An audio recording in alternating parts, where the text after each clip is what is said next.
Program Director Ndiabulela, Honorable Chairperson of the National Council of Provinces, MJ Mahlangu, Honorable Minister of Finance, Pravin Gordon, Honorable Minister, I don't know if she's here, Public Service and Administration, Lindiwe Sisulu,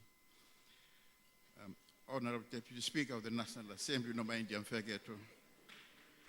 Honorable Deputy Chairperson of the National Council of Provinces, Mela, Honorable Deputy Ministers present here, and leaders of political parties, Chairperson of institutions supporting democracy, honorable members, distinguished guests, ladies and gentlemen, a good afternoon to you all.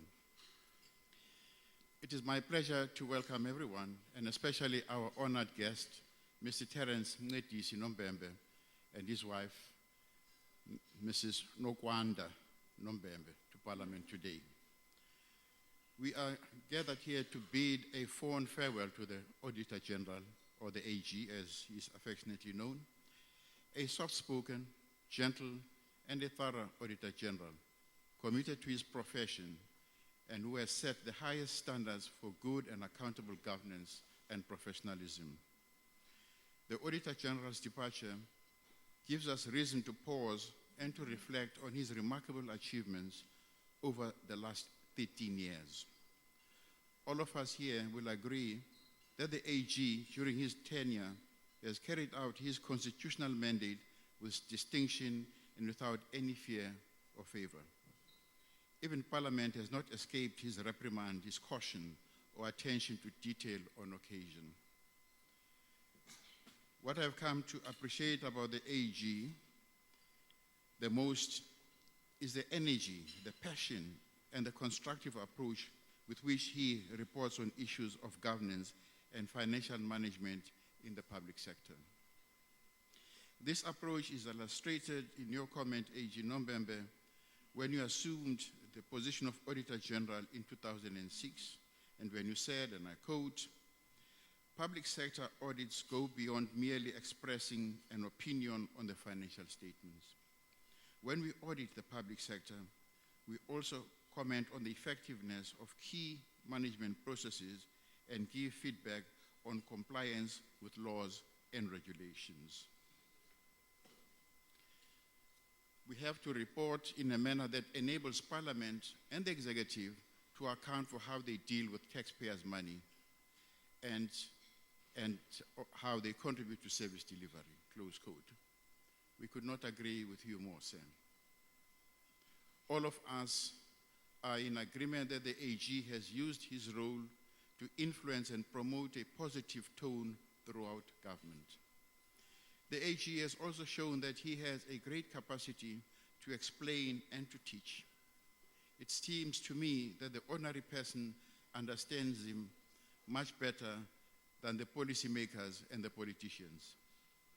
One of the changes Terence introduced was a packaging of relevant and easy to understand audit messages. I've also come to learn from many far and wide that Terence has been very generous with his time and has been willing to travel across the country to communicate the root causes of qualified audits, poor performance, and lack of key administrative controls. The Auditor-General has worked tirelessly with local government, traveling to all the 283 municipalities in the country to discuss his findings and his recommendations. This, I am sure, has by no means been easy to do. And to Terence's family, we say, "Siyabulela, thank you for your understanding and support." This determination was largely due to his unwavering belief that, and I quote again, "it is possible for all public sector departments and entities to achieve clean audits." The Auditor-General has also shown remarkable capacity to analyze and intellectual rigor. He has mastered the skill of asking the right questions and has an extraordinary understanding of the complexities of our developmental environment and the challenges which our government has to address. The release of the seminal report on the state of municipalities is such a case in point, and for which again we thank you, AG. Over the years, the AG has also made a remarkable contribution to the international stage. He has played an influential role as chairperson of the international organization Supreme Audit Institution, Ntosi, the United Nations Board of Auditors, and as president of the African Organization of Supreme Audit Institutions, to ensure that stakeholders recognize the value and the contribution of Supreme Audit Institutions towards the enhancement of public sector accountability.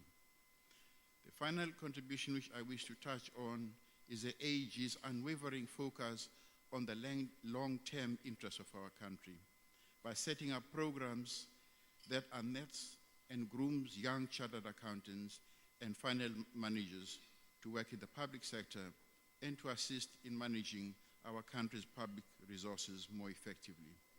This is an excellent initiative that requires our support.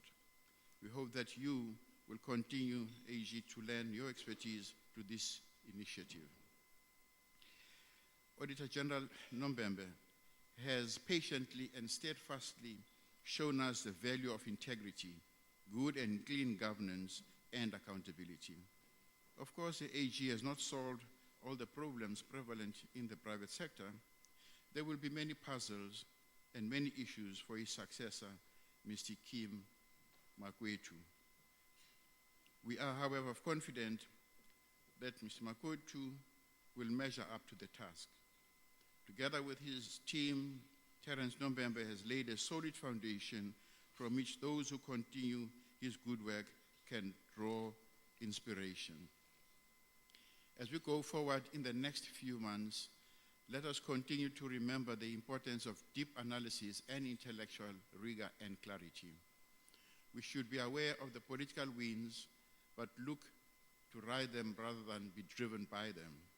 We should also remember our own responsibilities towards good and accountable governance and the importance of always acting in the best interest of the people of our country. To conclude, on a lighter note, Terence, I've reliably learned that you combined both your talents for teaching Sunday school with dancing, and that perhaps a stint on the hit show Strictly Come Dancing is on the cards, and I promise to vote for you. We wish you well in your future endeavors, sir. We trust that you will continue to serve our nation as you have done with such dedication and distinction during your term as the Auditor-General. I also, on behalf of the Speakers Forum, which I chair, would like to express our appreciation for the support you have given to the Speakers Forum. We wish you well. Thank you.